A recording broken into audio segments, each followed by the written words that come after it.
بسم الله الرحمن الرحيم نحمده ونصلي ونسلم على رسوله الكريم أما بعد فأعوذ بالله من الشيطان الرجيم بسم الله الرحمن الرحيم إن الله وملائكته يصلون على النبي يا أيها الذين آمنوا صلوا عليه وسلموا تسليما اللهم صل على سيدنا ومولانا محمد وبارك وسلم صلاة وسلاما عليك يا رسول الله صلى الله تعالى عليه وسلم السلام علیکم ورحمۃ اللہ وبرکاتہ۔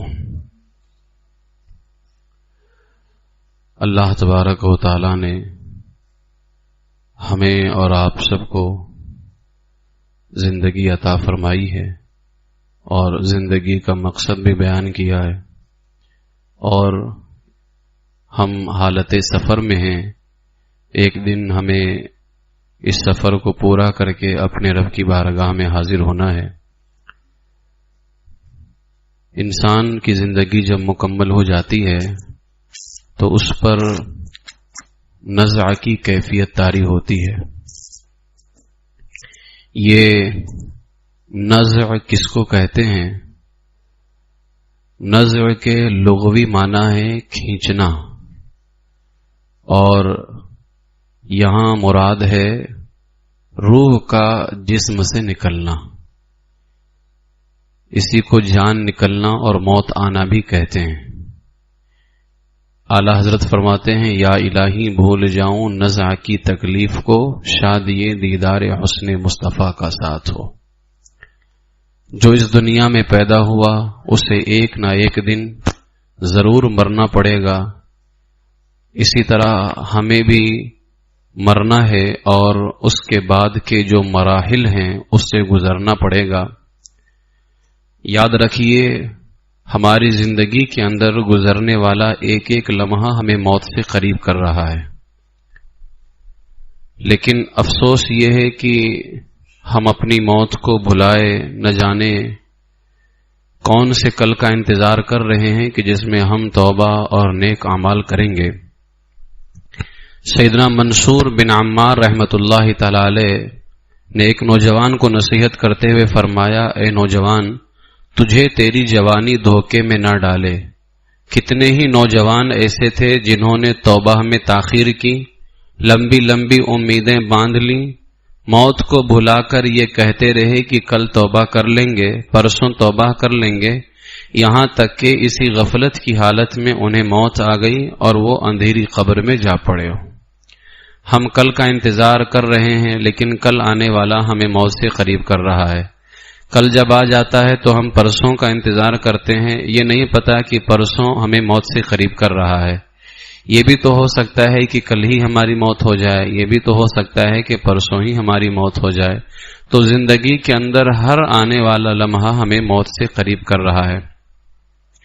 جب موت کا وقت قریب آئے، کیونکہ اس سے پہلے 2 درس موت کی سختی کے حوالے سے، موت کے وقت کیا حالات ہوتے ہیں مومن کے اور کافر کے، وہ ہم نے آپ کے سامنے بیان کیا تھا۔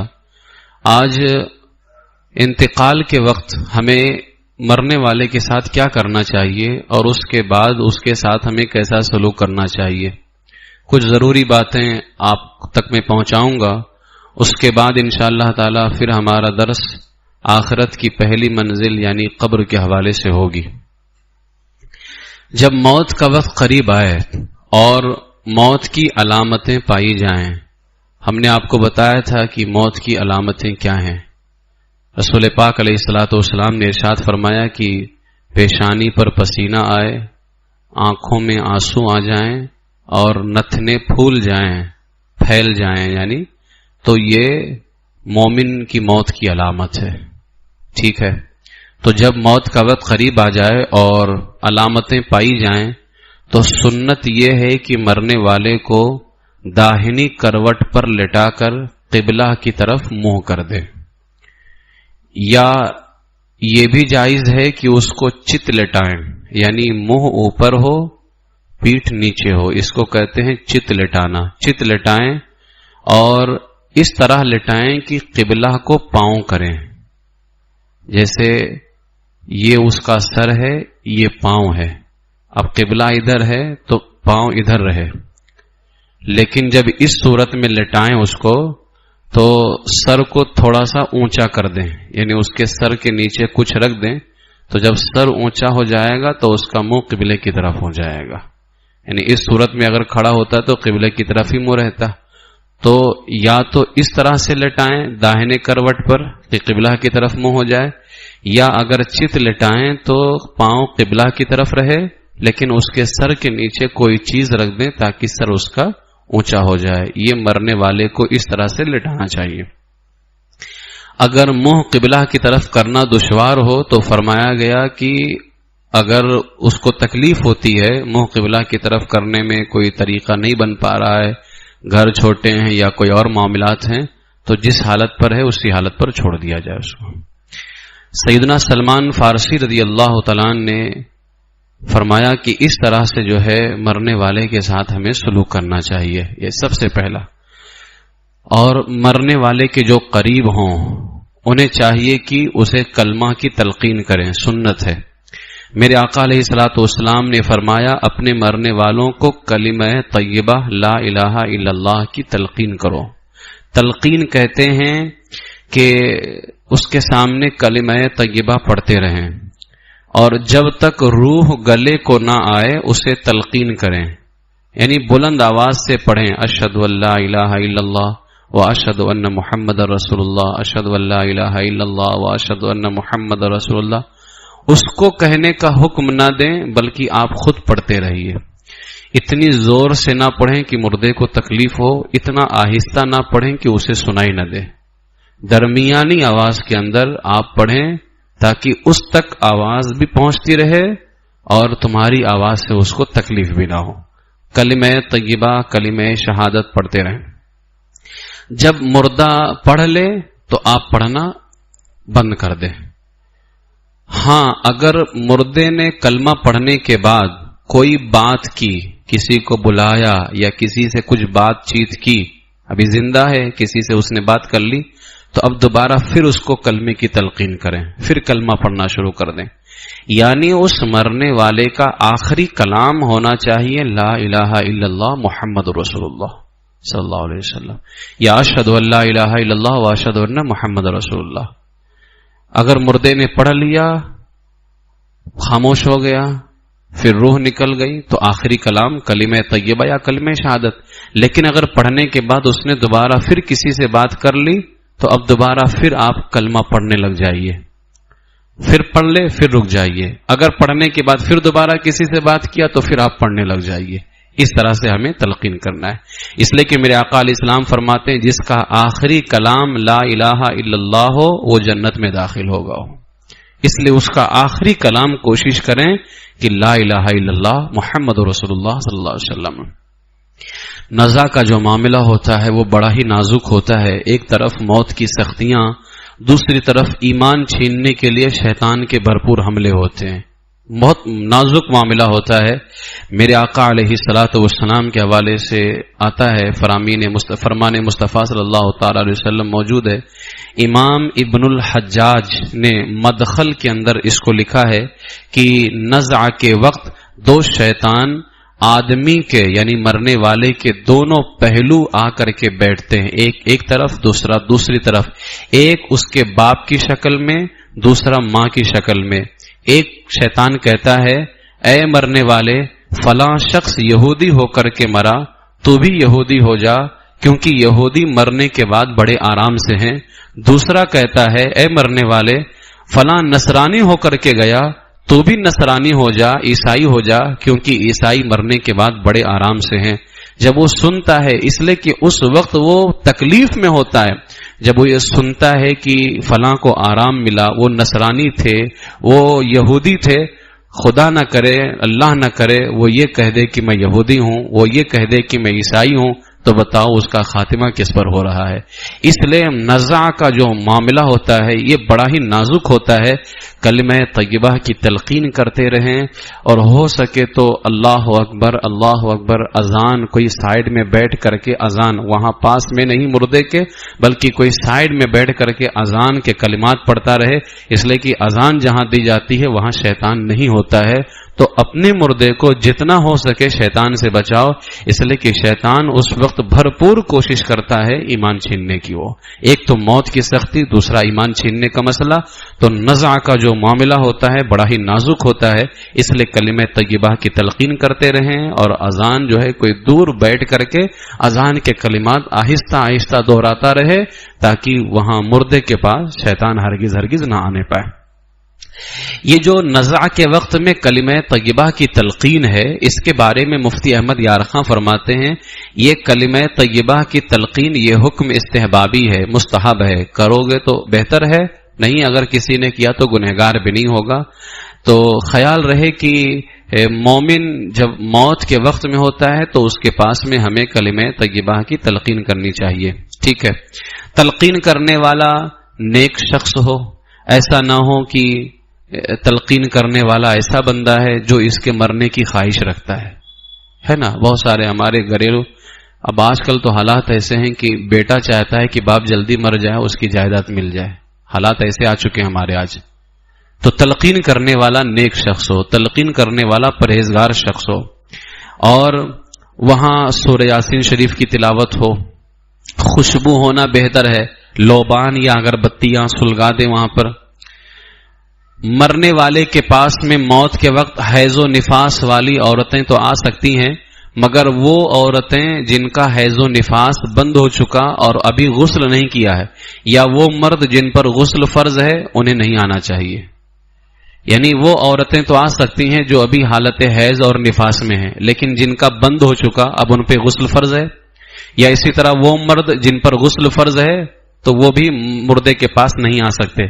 کوشش کریں مکان میں کوئی تصویر یا کتا نہ ہو. اگر یہ چیزیں ہوں تو فوراً نکال دیں, کیونکہ جہاں تصویر ہوتی ہے وہاں رحمت کے فرشتے ہرگز نہیں آتے. اعلی حضرت علیہ رحمت و رضوان نے تو یہاں تک فرما دیا تھا کہ سب کو باہر کر دو اور اس روم میں جتنے پیسے نوٹ وغیرہ رکھیں کیونکہ اس پر بھی تصویر بنی ہوتی ہے, اعلیٰ نے فرمایا سب کو باہر کر دو کمرے سے. یہ ہم نے اعلیٰ حضرت علیہ رحمہ کی سیرت کے اندر پڑھا. تو تصویر وغیرہ وہاں پر ہوں وہ سب ہٹا دیں. عام طور سے ہم دھیان نہیں دیتے, پیپر وغیرہ نیوز پیپر وہ سب رکھے رہتے ہیں کبھی کبھار اور اس پہ تصویر وغیرہ بنی ہوتی ہے. تو یاد سے ساری چیزیں باہر کر دو تاکہ وہاں رحمت کے فرشتے داخل ہوں اور مرنے والے کی موت میں آسانی ہو. جب وہ انتقال کر رہا ہو اس وقت وہاں اپنے لیے اور اس کے لیے خیر کی دعا کرتے رہیں. کوئی بھی برا کلمہ زبان سے نہ نکالو, اس لیے کہ اس وقت جو کہا جاتا ہے فرشتے اس پر آمین کہتے ہیں. اس لیے کوئی بھی برا کلمہ زبان سے نہ نکلے. جب مرنے والے کی موت میں سختی دیکھو, کیونکہ پتہ چل جاتا ہے اس کی تکلیف بتا دیتی ہے کہ یہ سختی میں ہے, تو فرمایا گیا کہ سورہ یاسین شریف اور سورہ رعد شریف کی تلاوت شروع کر دیں, اس لیے کہ اس سے موت میں آسانی ہوتی ہے. تو سورہ یاسین شریف اور سورہ رعد کی تلاوت کریں. جب روح نکل جائے تو ایک چوڑی پٹی لے کر کے, کپڑے کی کوئی چوڑی پٹی جبڑے کے نیچے سے, یہ جبڑا ہے, جبڑے کے نیچے سے سر پر لے جا کر کے گرا دے. گرہ یہاں نہ دے, یہاں سے پٹی لے اس طرح سے اور گرہ گانٹھ یہاں مارے. یہاں سے لا کر کے یہاں گانٹھ نہیں مارے, یہاں سے لے جا کر کے گانٹھ اوپر سر پہ مارے. اس لیے کہ منہ کھلا نہ رہے, منہ کھل جاتا ہے کبھی کبھار. اور پھر اس کے بعد میں آنکھیں بند کر دے, انگلیاں اور ہاتھ پاؤں سیدھے کر دیے جائیں. اور یہ کام اس کے گھر والوں میں جو زیادہ نرمی کے ساتھ کر سکتا ہو, جیسے بیٹے کا انتقال ہوا ہو تو باپ کرے, باپ کا انتقال ہوا ہو تو بیٹا کرے. ٹھیک ہے, یہ کام. آنکھیں جب بند کر رہے ہوں مردے کی آنکھیں, تو آنکھیں بند کرتے وقت یہ دعا پڑھنی چاہیے, بسم اللہ وعلی ملت رسول اللہ صلی اللہ علیہ وسلم, یعنی اللہ کے نام کے ساتھ اور رسول اللہ صلی اللہ علیہ وسلم کی ملت پر. یہ دعا پڑھیں جب اس کی آنکھیں بند کر رہے ہوں, بسم اللہ وعلی ملت رسول اللہ صلی اللہ علیہ وسلم.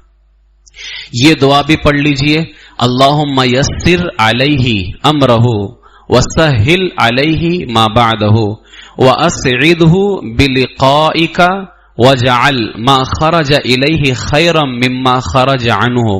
یعنی اے اللہ تو اس کا معاملہ اس پر آسان کر دے اور اس کے بعد والے معاملات کو بھی اس پر آسان کر دے. یعنی موت کا معاملہ بھی آسان کر، مرنے کے بعد کے معاملات کو بھی آسان کر، اور اے اللہ تو اپنی ملاقات سے اسے نیک بخت کر اور اس کی آخرت کو اس کی دنیا سے بہتر بنا دے.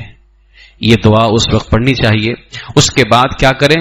مردے کے پیٹ پر لوہا یا گیلی مٹی یا کوئی اور بھاری چیز رکھ دیں تاکہ پیٹ نہ پھول پائے، اس لیے کہ پیٹ بھی پھولتا ہے مرنے کے بعد، پیٹ نہ پھول جائے، مگر ضرورت سے زیادہ وزنی نہیں ہونا چاہیے ورنہ مردے کو تکلیف ہو سکتی ہے، اور مردے کو تکلیف دینا منع ہے.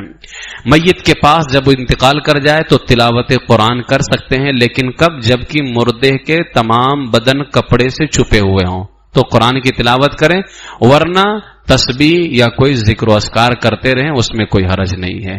لیکن اگر پورا بدن چھپا ہوا ہو تو تلاوت قرآن کی اجازت ہے، تلاوت قرآن کر سکتے ہیں. پڑوسیوں کو جمع کرنے کے لیے، دوست و احباب کو جمع کرنے کے لیے میت کا اعلان کرواؤ تاکہ نمازیوں کی کثرت ہو اور زیادہ سے زیادہ لوگ اس سنی صحیح العقیدہ مرنے والے کے لیے دعائے مغفرت کریں، اس لیے کہ یہ حضور کا عاشق ہے اور حضور کے دیدار کے لیے جا رہا ہے، ہمیں اس کے لیے مغفرت کی دعا کرنی چاہیے. جب یہ معاملہ ہو جاتا ہے تو پھر ہمیں دوسرا معاملہ کیا آتا ہے؟ میت کو غسل دینا. میت کو غسل دینا یہ فرض کفایہ ہے اور بہت فضیلتوں کا حامل ہے. میرے آقا علیہ الصلوۃ والسلام نے فرمایا جس نے کسی میت کو غسل دیا وہ اپنے گناہوں سے ایسے پاک و صاف ہو جائے گا جیسے اس دن تھا جس دن اس کی ماں نے اسے پیدا کیا تھا. اس لیے میت کو غسل دیں. اور مرنے کے بعد اب غسل دے دیا، غسل کے بعد یعنی غسل بھی سنت طریقے کے حساب سے ہونا چاہیے. اب میں کوئی غسل کا طریقہ نہیں بتا رہا ہوں، اس لیے میں وہ پورے طریقے پہ کوئی گفتگو نہیں کرتا. میں صرف یہ بتا رہا ہوں کہ ہمیں مرنے والے کے ساتھ سلوک کیا کرنا چاہیے، کیا معاملہ رکھنا چاہیے. تو سنت طریقے کے مطابق غسل دیں. بہتر ہے کہ کسی ایسے شخص سے غسل دلوائیں جو دعائیں پڑھنا جانتا ہو، کب کیا پڑھنا چاہیے، ہمیں کیسے غسل دینا چاہیے، ایسے شخص سے غسل دلوانے کی کوشش کریں. اس کے بعد میں آتا ہے کفن کا معاملہ. مردے کو کفن دینا بھی فرض کفایہ ہے. ٹھیک ہے. اب مرنے کے بعد جو لباس پہنایا جاتا ہے اسی کو کفن کہا جاتا ہے. ٹھیک ہے. تو اور یہ بھی بڑا ثواب کا کام ہے. میرے آقا علیہ السلام نے فرمایا جس نے کسی میت کو کفن پہنایا اللہ اسے سندس کا لباس، یہ سندس کا لباس کیا ہے؟ تو میرے آقا فرماتے ہیں جنت کا انتہائی نفیس اور ریشمی لباس ہے، اللہ تعالیٰ اسے پہنائے گا جس نے کسی مردے کو کفن پہنایا. اس لیے یہ بھی کوشش کیا کرو کہ کبھی محلے میں کسی غریب کا انتقال ہو جائے تو اس کے لیے اپنے پیسے سے کفن کا اہتمام کر دو تاکہ اللہ تعالیٰ جو ہے آپ کو اس پر اجر و ثواب عطا فرمائے. کفن میں کفن کے 3 درجے ہوتے ہیں، 3 طرح کے کفن ہوتے ہیں. ایک کفن ضرورت، ایک کفن کفایت، ایک کفن سنت. کفن ضرورت کیا ہے؟ مرد اور عورت کے لیے اتنے کپڑے ہوں کہ ان کا بدن چھپ جائے، اس کو کہتے ہیں کفن ضرورت، یعنی ضرورت کے حساب سے کپڑا. اور کفن کفایت کیا ہے؟ کفن کفایت یعنی ایسا کفن جو مرد اور عورت کو کافی ہو جائے. وہ کیا ہے؟ مرد کے لیے 2 کپڑے ہیں، لفافہ اور ازار. عورت کے لیے 3 کپڑے ہیں، لفافہ، ازار، اوڑھنی، یا لفافہ قمیص اور اوڑھنی. یہ اوڑھنی کہتے ہیں، وہ اوڑھنی نہیں ہوتا ہے، الف کے اوپر جو ہے وہ زبر ہے، پیش نہیں ہے. بہت سارے کہتے ہیں نا اوڑھنی، اوڑھنی نہیں ہوتا ہے، اوڑھنی ہوتا ہے. تو لفافہ، ازار، اوڑھنی، یہ 3 کپڑے. یا لفافہ، قمیص، اوڑھنی، یہ کفن کفایت ہے. اور کفن سنت جو عام طور سے ہمارے یہاں دیا جاتا ہے، مرد کے لیے 3 کپڑے کفن سنت ہیں، لفافہ، ازار، قمیص. عورت کے لیے 5، یہی 3 مرد والے اور 2 اور بڑھا کر کے سینہ بند اور اوڑھنی. لفافہ، ازار، قمیص، سینہ بند، اوڑھنی، یہ عورت کے لیے 5 کپڑے کفن سنت ہیں اور مرد کے لیے 3 کپڑے کفن سنت ہیں، لفافہ، ازار اور قمیص. خنثی مشکل وہ آدمی جو مرد بھی ہو اور عورت بھی ہو. خنثی مشکل کہتے ہیں، یعنی جس میں مرد کی بھی علامت پائی جائے، عورت کی بھی علامت پائی جائے، تو اس کے لیے حکم یہ ہے کہ اس کو 5 کپڑے دیے جائیں. یعنی کچھ وہ لوگ ہوتے ہیں جن میں مرد اور عورت کی علامت پائی جاتی ہے، لیکن یہ پہچانا جا سکتا ہے کہ اس میں مرد والی علامت زیادہ ہے یا عورت والی علامت زیادہ ہے. اگر کوئی ایسا بندہ ہے جس میں مرد والی علامت زیادہ ہے، عورت والی علامت کم ہے، تو اس کو مرد والا کفن دیا جائے گا. اور اگر عورت والی علامت زیادہ ہے، مرد والی علامت کم ہے، تو اس کو عورت والا کفن دیا جائے گا. لیکن اگر کسی کا پتہ ہی نہیں چل رہا ہے، اس کو کہتے ہیں ہماری شریعت میں خنثی مشکل، یعنی ایسا مرد جس کو پہچاننا مشکل ہے کہ اس میں مرد کی علامت زیادہ ہے یا عورت کی علامت. تو ایسی صورت کے اندر اس کو 5 کپڑے دیے جائیں گے عورت والے، مگر حکم یہ ہے کہ کسم یا زعفران کا رنگا ہوا ہو، اور ریشمی کفن اسے ناجائز ہے. تو جو خنثی مشکل کو کفن 5 کپڑے دیے جائیں گے تو فرماتے ہیں کہ وہ کسم یا زعفران کا رنگا ہوا ہو، اگر نہ رنگا ہوا ہو تو بھی دے سکتے ہیں. نابالغ بچے کو کفن دینا، کیسا کفن دیا جائے؟ تو فرمایا گیا نابالغ بچہ اگر، کیونکہ بالغ کا تو آپ کو بتا دیا، اب رہا مسئلہ نابالغ کا. نابالغ اگر شہوت کو پہنچ چکا ہو، یعنی وہ ایسا نابالغ ہو جس کے اندر خواہشات پیدا ہو چکی ہیں، شہوت آ چکی ہیں، تو ایسا نابالغ بالغ کے حکم میں ہے تو جتنے کپڑے بالغ کو دیے جاتے ہیں اتنے کپڑے نابالغ کو بھی دیے جائیں گے. لیکن ایسا نابالغ ہے کہ اس کی شہوت خواہش ابھی پیدا نہیں ہوئی ہے بلکہ چھوٹا سا ہے، تو اس کو 1 کپڑا ازار، اور چھوٹی لڑکی کو 2 کپڑا لفافہ اور ازار دے سکتے ہیں. لڑکے کو بھی 2 کپڑا دے سکتے ہیں، لفافہ ازار. بہتر یہ ہے کہ دونوں کو پورا کفن دیں، اگرچہ ایک ہی دن کا بچہ ہو. لیکن اگر بہت زیادہ چھوٹا لڑکا ہے تو صرف کسی نے ازار دے دیا تو بھی جو ہے نا اس کے لیے چل جائے گا. سفید کفن بہتر ہے. نبی کریم علیہ السلام نے فرمایا اپنے مردے کو سفید کپڑوں میں دفناؤ، سفید کپڑوں کے اندر. پرانے کپڑے کا بھی کفن ہو سکتا ہے، مگر پرانا ہو تو دھل لیا جائے، کہ کفن ستھرا ہونا بہتر ہے. اس لیے پرانے کپڑے میں بھی ہو سکتا ہے، مگر اگر پرانا ہو تو دھل لیا جائے. کفن اگر آب زمزم یا مدینہ شریف کے کسی پانی سے تر کیا ہو یا مدینہ شریف کی مٹی سے اس کو جو ہے برکت دی گئی ہو تو یہ بہت ہی سعادت کی بات ہے. اور کوشش کریں کہ جب بھی کسی کو کفن دیں تو آب زمزم شریف سے ضرور اس کو جو ہے تر کر دیا کریں. آب زمزم شریف سے یا مدینہ شریف کے پانی سے یا مدینہ شریف کی. اور بہتر یہ ہے کہ زندگی کے اندر اگر ایسے لمحات آ جائیں کہ آپ مدینہ شریف جائیں تو ایک کفن خرید بھی لیں اور مدینہ شریف کی جو ہے گلیوں میں یا مدینہ شریف سرکار مدینہ صلی اللہ علیہ وسلم کے روضہ شریف کے پاس میں اس کفن سے جا کے صفائی کر دیں. وہاں کا آپ مجاور اور خادم بن کر کے روضہ رسول کے پاس کی صفائی کریں اور اس کو سنبھال کر کے رکھ لیں. وصیت کر دیں کہ یہ کپڑا جس سے ہم نے مزار رسول کے پاس صفائی کی ہے اور حضور کی گلیوں کو صاف کیا ہے، اسی میں مجھے کفن دینا. یہ بہت ہی سعادت کی برکت ہے، اس لیے کہ اس سے سیدنا امیر معاویہ رضی اللہ تعالیٰ عنہ نے فرمایا تھا نا مجھے حضور کی تہبند شریف میں کفن دینا، اور جو حضور کے گیسو شریف ہیں، حضور کے بال مبارک، ناخن مبارک، اس کو میرے منہ پہ، میرے سینے پہ رکھ دینا تاکہ یہ میرے لیے نجات کا ذریعہ بن جائے. تو ہمیں صحابہ اکرام سے یہ عقیدہ ملا ہے. تو زندگی میں اگر ایسے لمحات آئیں تو اپنا کفن تیار کر لینا چاہیے، اور کفن ایسا ہو جو حضور کی گلیوں میں جس سے جو ہے نا جاروب کیا گیا ہو. میت کے دونوں ہاتھ جب ہم کفن کرتے ہیں تو دونوں ہاتھ کروٹوں میں رکھیں، اس طرح سے سینے پر نہ رکھیں. بہت سارے حضرات سینے پر باندھ دیتے ہیں، یہ کفار کا طریقہ ہے. بعض لوگ ناف کے نیچے رکھتے ہیں، سوچتے ہیں کہ جس طرح نماز میں رہتے ہیں تو اس طرح کر دیا جائے، یہ بھی بالکل منع ہے. نہ سینے کے اوپر تو کافروں کا طریقہ ہے، ناف کے نیچے بھی منع ہے. بالکل جس طرح سے ہم جو ہے سیدھا کھڑے ہوتے نا ہاتھ نیچے لٹکا کر کے، اس طرح سے دونوں کروٹوں میں میت کے ہاتھ کو رکھا جائے. میت نے اگر کچھ مال چھوڑا ہو اور اس نے پہلے سے کفن نہ اپنا انتظام کیا ہو تو اسی کے مال سے کفن خریدنا زیادہ بہتر ہے.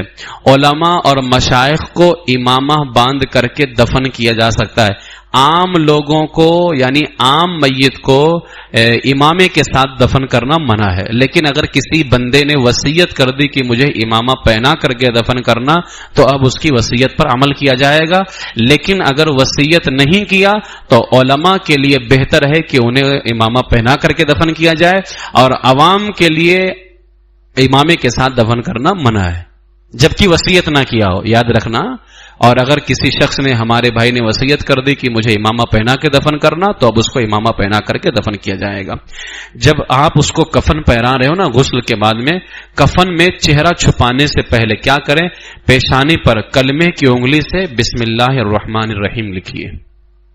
اب میں آپ کو بتاؤں، جب کفن پہنا رہے ہو منہ چھپا دیتے ہیں نا، منہ چھپانے سے پہلے پیشانی پر کیا لکھنا ہے، بسم اللہ الرحمن الرحیم کلمے کی انگلی سے۔ اس کے بعد سینے پر لکھنا ہے لا الہ الا اللہ محمد الرسول اللہ صلی اللہ تعالی وسلم، سینے پر لکھ دیا۔ پھر دل کی جگہ پر لکھو یا رسول اللہ صلی اللہ تعالی علیہ وسلم۔ پھر اس کے بعد میں ناف اور سینے کے درمیان یہ حصہ، ناف اور سینے کے درمیان، سینہ اوپر حصہ ہو گیا، سینے پیشانی پر لکھ دیا بسم اللہ الرحمن الرحیم، سینے پر لکھ دیا لا الہ الا اللہ محمد رسول اللہ صلی اللہ علیہ وسلم، دل کی جگہ پر لکھ دیا یا رسول اللہ صلی اللہ تعالی علیہ وسلم۔ ناف اور سینے کے درمیان جو حصہ ہے تو کفن پر، ناف اور سینے کے درمیانی حصہ کفن پر اب لکھیں آپ، کیونکہ اب اندر نہیں لکھیں گے تو چل جائے گا۔ اب اوپر کے حصے پر آپ کفن پہ لکھیں یا غوث اعظم دستگیر رضی اللہ تعالیٰ عنہ۔ یہ کسی وہابی کا جنازہ نہیں ہے، یہ سنی کا جنازہ ہے، ٹھیک ہے؟ ہاں، تو ان کے چکروں میں مت پڑیے گا، ان کے چکروں میں پڑھ کر کے خدا کے واسطے اپنے مردے کا نقصان مت کرائیے گا، اس لیے کہ میرے رضا نے فرمایا یا الہی لے چلیں جب دفن کرنے قبر میں۔ یہ حضور تاج الشریعہ علیہ رحمٰن نے پڑھا تھا یہ شعر، اعلی حضرت کی جو مناجات ہے نا یا الہی ہر جگہ، اس میں حضرت نے پڑھا تھا یا الہی لے چلیں جب دفن کرنے قبر میں غوث اعظم پیشوائے اولیاء کا ساتھ ہو۔ تو یہ سنی کا جنازہ ہے، یہ کسی وہابی کا نہیں ہے، ٹھیک ہے؟ وہابی مرے تو جو کرنا ہے کرے، ہمیں اس سے کوئی لینا دینا نہیں ہے۔ آپ کے لیے میں کہہ رہا ہوں ناف اور سینے کے درمیان کفن پر کیا لکھنا ہے، یا غوث اعظم دستگیر رضی اللہ عنہ۔ اس کے بعد وہیں پر لکھ دو یا امام اعظم ابو حنیفہ رضی اللہ عنہ، اس لیے کہ ہم امام اعظم کے مقلد ہیں۔ پھر ہمارے ایمان کی حفاظت کس نے کی ہے؟ ہمارے اعلی حضرت نے۔ لکھو یا امام احمد رضا رضی اللہ تعالیٰ عنہ۔ پھر آپ کسی سے مرید ہیں تو اس کے پیر و مرشد کا نام لکھ دیں، اس لیے کہ پھر زندگی کے اندر ہمیں ہر لمحے کے اندر ہمارے مرشد کی ضرورت ہوتی ہے۔ تو اس طرح سے پیشانی پر بسم اللہ الرحمن الرحیم، یاد ہے نا آپ کو، پیشانی پر بسم اللہ یہ اندر لکھنا ہے، کفن پہ نہیں لکھنا ہے، ٹھیک ہے؟ پیشانی پر بسم اللہ، سینے پر کلمہ طیبہ، اور دل پر کیا لکھنا ہے، اس لیے کہ اللہ تعالیٰ نے حضور کو ہمارے دلوں پر حکومت عطا فرمائی ہے، تو دل پر لکھ دیں یا رسول اللہ صلی اللہ علیہ وسلم۔ اب کفن باندھ دیں، اس کے بعد میں ناف اور سینے کے درمیانی حصہ جو ہوتا ہے، ناف کے نیچے نہیں لکھنا ہے، اس لیے کہ وہ سطر کی جگہ ہوتی ہے، وہاں نہیں لکھنا ہے، ناف کے اوپر سینے کے نیچے لکھ دیں یا غوث اعظم دستگیر رضی اللہ تعالیٰ عنہ، یا امام اعظم ابو حنیفہ رضی اللہ عنہ، یا امام احمد رضا رضی اللہ عنہ۔ پھر جو جس سے مرید ہیں، جن سے بیعت ہیں، سنی سے العقیدہ پیر، ان کا نام آپ لکھ سکتے ہیں برکت کے لیے، ٹھیک ہے؟ اس طرح سے آپ کو کرنا ہے۔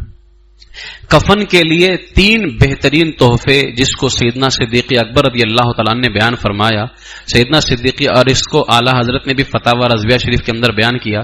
سیدنا صدیق اکبر فرماتے ہیں کہ حضور علیہ السلام نے فرمایا جو ہر نماز کے بعد، یعنی فرض اور سنتیں پڑھنے کے بعد، ٹھیک ہے، ہر نماز کے بعد احد نامہ پڑھے، احد نامہ جانتے نا، احد نامہ، تو جو ہر نماز کے بعد احد نامہ پڑھے تو فرمایا گیا، میرے آقا فرماتے ہیں جب کوئی بندہ نماز کے بعد عہد نامہ پڑھتا ہے نا، فرشتے اس سے لکھ کر کے مہر لگا کر کے قیامت کے لیے اٹھا کے رکھ دیتے اس کو۔ جب پڑھتا ہے فرشتے اس کو لکھ لیتے ہیں، مہر لگا دیتے ہیں، قیامت کے لیے رکھ دیتے ہیں۔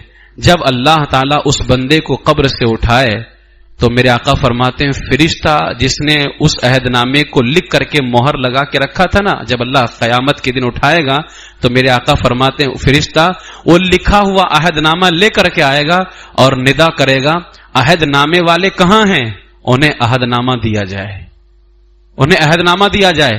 امام ترمذی نے اسے روایت کر کے فرمایا کہ امام طاؤس رحمت اللہ تعالی علیہ کی وصیت سے یہ عہد نامہ ان کے کفن میں بھی لکھا گیا تھا. تو ہمارے بزرگان دین عہد نامہ کفن میں لکھنے کو کہتے تھے. اعلی حضرت نے فتاوی رضویہ شریف کے اندر لکھا ہے، فتاوی رضویہ شریف کی 9ویں جلد صفحہ 109 پر امام فقی ابن عجیل رحمت اللہ تعالی علیہ نے اسی دعائے عہد نامہ کی نسبت فرمایا کہ جب یہ عہد نامہ لکھ کر میت کے ساتھ قبر میں رکھ دیں، اللہ تعالیٰ اسے سوال نکیرین اور عذاب قبر سے محفوظ فرما لیتا ہے. اس کو عہد نامہ لکھو کسی کاغذ میں اور میت کے ساتھ رکھو. اب عہد نامہ کیا ہے؟ اللہم فاطر السماوات والارض عالم الغیب والشہادت الرحمن الرحیم انی اعہد الیک فی هذه الحیاۃ الدنیا بانک انت اللہ الذی لا الہ الا انت وحدک لا شریک لک وان محمدا عبدک ورسولک فلا تکلنی الی نفسی فانک ان تکلنی الی نفسی تقربنی من الشر وتباعدنی من الخیر وانی لا اثق الا برحمتک فاجعل رحمتک لی عہدا عندک تودیہ الی یوم القیامہ انک لا تخلف المیعاد. یہ ایک انمول تحفہ ہے. فرمایا دوسرا انمول تحفہ اعلیٰ حضرت فرماتے ہیں جو یہ دعا میت کے کفن میں لکھے اللہ قیامت تک کے لیے اس سے عذاب کو اٹھا لیتا ہے. اور وہ دعا فتاوی رضویہ شریف کی 9ویں جلد صفحہ 109 پر ہی اعلیٰ نے بیان فرمایا اللہم انی اسألک یا عالم السر یا عظیم الخطر یا خالق البشر یا موقع الظفر یا معروف الاسر یا ذا الطول والمن یا کاشف الضر والمحن یا الہ الاولین والآخرین فرج عنی همومی واکشف عنی غمومی وصلی اللہم علی سیدنا محمد وسلم. یہ دعا پڑھنی ہے. تیسرا انمول تحفہ فتاوی رضویہ شریف کی 9ویں جلد صفحہ 108 پر اعلیٰ نے فرمایا جو یہ دعا کسی پرچے پر لکھ کر میت کے سینے پر کفن کے نیچے رکھ دیں تو عذاب قبر نہ ہو اور نہ منکر نکیر نظر آئیں. وہ دعا کون سی ہے؟ لا الہ الا اللہ واللہ اکبر لا الہ الا اللہ وحدہ لا شریک لہ لا الہ الا اللہ لہ الملک ولہ الحمد لا الہ الا اللہ ولا حول ولا قوۃ الا باللہ العلی العظیم. یہ دعا جو ہے تینوں انمول تحفہ میں تو کہتا ہوں انشاءاللہ تعالی اس کو میں اپنے چینل پر ڈال دوں گا. اس کو ضرور لکھیں اور لکھ کر کے رکھ لیں گھروں کے اندر. آپ کو اس وقت لکھنے کی ضرورت نہ پڑے، زیروز کرا لیں، لکھ کر کے رکھ لیں اور پھر جو ہے مردے کے ساتھ میں اس کو قبر میں ہی جو ہے رکھ دیں تاکہ اس کے لیے آسانی کا سبب بنے. جب یہ معاملات ہو جاتے ہیں کفن کے، ہم نماز جنازہ ادا کرتے. نماز جنازہ کا طریقہ اور اس کے کچھ مسائل ہم نے رمضان کے اندر ڈسکس کر لیا تھا، آپ کو بتا دیا تھا، وہ پورا موجود بھی ہے. یہ بھی فرض کفایہ ہے. کوئی ایک بندہ محلے کا ادا کر لے گا سب بچ جائیں گے، ورنہ سب کے سب جو ہے گنہگار ہوں گے. نماز جنازہ کا انکار کرنے والا کفر ہے. نماز جنازہ کے ساتھ پیدل چلنا افضل ہے، اور سواری پر اگر کوئی جاتا ہے تو جنازے کے آگے چلنا مکروہ ہے. اگر آگے آگے چل رہا ہے تو اس کے لیے بہتر یہ ہے کہ وہ جنازے سے دور چلے ہو. تو جنازے کے ساتھ جب چلیں تو پیدل چلیں. جنازے پر جو چادر ڈالی جائے قرآنی آیتوں والی نہ ہو، کیونکہ بعض اوقات چادر پیروں تک کے چلی جاتی ہے. تو اس لیے ہمارے یہاں تو بڑے مسائل ہیں.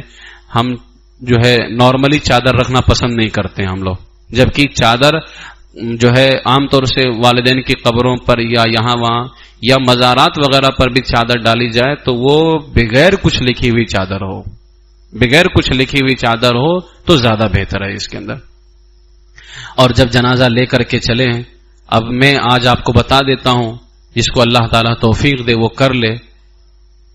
جب جنازہ لے کر کے چلے نا تو اعلیٰ حضرت علیہ رحمت و رضوان کا یہ کلام کعبے کے بدر الدجا تم پہ کروڑوں درود، اس کو پڑھنا شروع کر دیں. پورا جنازہ، پورا مفتی اعظم بہار، ان کو شیر بہار بھی کہا جاتا ہے. مفتی اعظم بہار، شیر بہار، بہت بڑے عالم دین، بہت بڑے مفتی گزرے ہیں. پہلے وہ دیوبندی تھے، مفتی اعظم ہند سے مناظرہ کرنے آئے تھے. جیسے اسٹیج پہ آئے تیسے سب بھول گئے، سب بھول گئے. حضور مفتی اعظم ہند کے قدموں میں گر گئے، کہا حضور معاف کر دیجئے. آپ نے ان کے جو ہے پیٹھ پہ ہاتھ رکھا، دعا دی اللہ کا فضل ایسا ہوا کہ جو گمراہی کا علم تھا وہ سب ختم ہو گیا. اللہ نے ان کو علم ہدایت عطا فرمایا اور فرمایا جاؤ اب سنیوں کی طرف سے مناظرہ کرو. بہت بڑے عالم اور دیوبندیوں کی طرف سے مناظرے کرتے تھے, کوئی معمولی آدمی نہیں تھے وہ. پوری زندگی پھر انہوں نے سنیوں کی طرف سے مناظرہ کیا اور ان کو شیر بہار کے نام سے جانا جاتا ہے. بہار والے اچھے سے جانتے ہیں شیر بہار. بہار والوں پر بڑے احسانات ہیں ان کے. جب شیر بہار کا انتقال ہونے لگا تو انہوں نے وصیت کی, کہا جب میرا جنازہ لے کر کے چلنا تو جب تک کعبے کے بدر الدجا پورا نہ ہو جائے میرے جنازے کی نماز ادا نہیں کرنا. لے کے چلتے رہنا, جب اٹھانا شروع کرنا کعبے کے بدر الدجا, اور جب یہ کلام ختم ہو جائے تب میرے جنازے کی نماز ادا کرنا. یہ ہمارے بزرگوں کا عشق رسول تھا. کیسا ان کے اندر عشق رسول. آج کل تھوڑا سا پڑھے لکھے, یہ جیسے جو ہے نا پتیلی کے اندر سالن ابال مارتا ہے نا بہت زیادہ, ایسے آج کل تھوڑا سا پڑھے لکھے ہوئے آدمی جو ہے نا اعلیٰ حضرت پہ اعتراض کرتے ہیں. ہمارے وہ بزرگان دین تھے جو اعلیٰ حضرت کے کلام کو اپنے مرنے کے بعد بھی نجات کا ذریعہ سمجھتے تھے وہ, اور وہ یہ وصیت کر کے جاتے تھے کہ دنیا میں تو پڑھتے ہی رہے اعلیٰ حضرت کا کلام, عشق رسول میں لکھا ہوا کلام ہے. وصیت کرتے تھے کہ ہمارے مرنے کے بعد بھی احمد رضا کا کلام پڑھا جائے. یہ اعلیٰ حضرت کی ذات ہے. اور یہ آج کل کے تھوڑے سے پڑھے لکھے ہوئے, نہ کسی ان کی کوئی حیثیت ہے, ان کے گھر میں تو برابر سے بیوی ان کا خیال نہ کرے, یہ ایسے مردود قسم کے لوگ ہوتے ہیں اور یہ اعلیٰ حضرت پہ اعتراض کرتے. اور ہمارے لوگ بھی ایسے لوگوں کے چکروں میں آتے ہیں. خدا کے واسطے زندگی بہت مختصر ہے, حضور کے عشق میں گزارو, ایسے خبیثوں کے چکر میں نہ گزارو اپنی زندگی کو, بہت مختصر ہے. تو بہتر یہ ہے کہ آپ جب لے کر کے چلیں تو جو ہے کعبے کے بدر الدجا پڑھیں. میت کو دفن کرنا ہے, گڑھا کھود کر کے میت کو دفن کرنا ہے, تختی لگا کر کے مٹی بھر دیں, ٹھیک ہے. اور اب یہ قبر جو ہے ہم کو قبر میں دفن کیا جاتا ہے, اور جو ہے تختہ وغیرہ لگا کر کے قبر کے اندر چٹائی بچھانا مال کو ضائع کرنا ہے, جائز نہیں ہے. تختہ لگا کر کے دفن کر دیں. قبر کے اندر چٹائی بچھانا جائز نہیں ہے, یہ مال کو ضائع کرنا ہے, ٹھیک ہے. اس بنیاد پر کوشش کریں کہ چٹائی وغیرہ نہ بچھائی جائے, صرف تختہ لگا دیں اور اس کے بعد میں مٹی رکھ دیں. اب ہمیں قبر میں رکھ دیا گیا ہے, اور قبر جو ہے آخرت کی منزلوں میں سے سب سے پہلی منزل ہے. اگر یہ منزل آسان ہو گئی تو بعد کی منزلیں بھی آسان ہو گئی.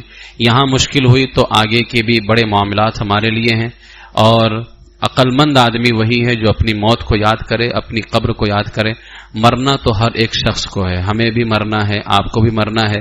لیکن جس کو مدینہ شریف میں موت آ جائے اور جس کی قبر جنت البقیع شریف کے اندر بن جائے, اس کے کیا کہنے. حدیث پاک میرے آقا نے فرمایا تم میں سے جس سے ہو سکے وہ مدینے میں مرے, اسے چاہیے کہ وہ مدینے ہی میں مرے, کیونکہ جو مدینے میں مرے گا میں اس کی شفاعت کروں گا اور اس کے حق میں گواہی دوں گا.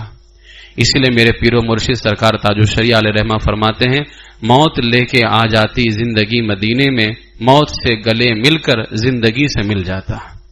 تو اس لیے مرنا تو ہم سب کو ہے, اور وہاں دفن کیے جائیں گے تو ہماری جانتے ہو شان کیا ہوگی. مصطفیٰ کریم کے صدقے میں میرے آقا فرماتے ہیں قیامت کے دن سب سے پہلے میری قبر کھلے گی, میرے بعد ابو بکر کی قبر, پھر عمر کی قبر, اور اس کے بعد یعنی ہم تینوں کے بعد جو جنت البقیع میں دفن ہیں ان کی قبر کھلے گی.